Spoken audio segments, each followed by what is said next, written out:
Hey everyone, welcome back. And this is my review of Galilei Donna episode 6, entitled Galileo Tesoro. Oh boy. Wow. Last episode was pretty dark, especially towards the end. This episode, though, hits you right off the fucking bat. Oh my god. It was good. I mean, like, really. First off, we get quite a bit of insight on our two main villains right now. Alright, I know one of them, the black suited one's name is Roberto. Roberto Materazzi. And the other one is Cicinho, or maybe it's Chicino, or Chichinho. I mean, pronunciation right here. Chichinho. Okay. So yeah. And this episode of Galilei Donna actually starts out very interestingly. It starts out with a flashback of Roberto when he was a child. Apparently he came from a very rich family, and his father was a very kind-hearted person who believed that if you have more than someone else, you should give it, or you should be willing to give them some of it. Alright. And he was kind of brought up on those beliefs. However, one day his house caved in. I think it was like an earthquake or something. And both his mother and father were killed. His mother supposedly was killed right away, but his father stayed alive for a while, just long enough to tell him to get away, basically. And he met two homeless guys. It looks like, at least they looked like they were homeless guys on the side of the street, and asked for their help. But instead, all they did was take a green gem off of his father's neck and run away. Yeah, imagine as a kid the impression that will leave on you. Yeah, and then after that, the rest of it crumbled and his father died, and he was actually hit as well. We get a flashback later on showing him in some sort of a hospital, or like a medical station or something like that. Or maybe it was an orphanage, don't know for sure, but actually I do think it was an orphanage, where he has a missing arm and a missing leg, so it makes me wonder how he got an arm and a leg back again, and he was basically adopted, and we don't really learn any more about that, but basically he has these astute beliefs that most humans are evil, greedy people, and that someone needs to stand up and take action against them, that they don't deserve to live.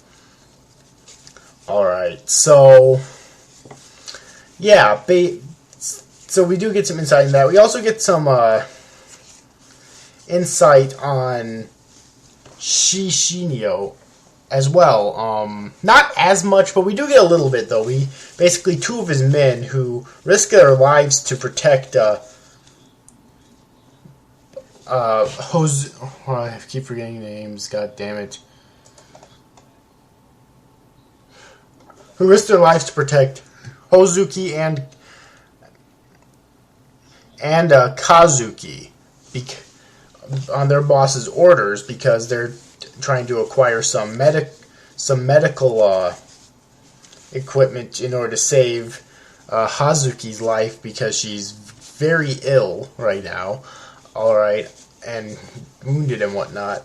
They basically explain that, Chichinho isn't all such a bad guy, because when they were kids, he actually saved everyone who he calls his air pirates, because they were all orphans, and they came from abusive families and whatnot, and the orphanages were abuseful too, apparently, and he basically saved them and brought them into his little clique, or circle, if you will, and later on called them the air pirates.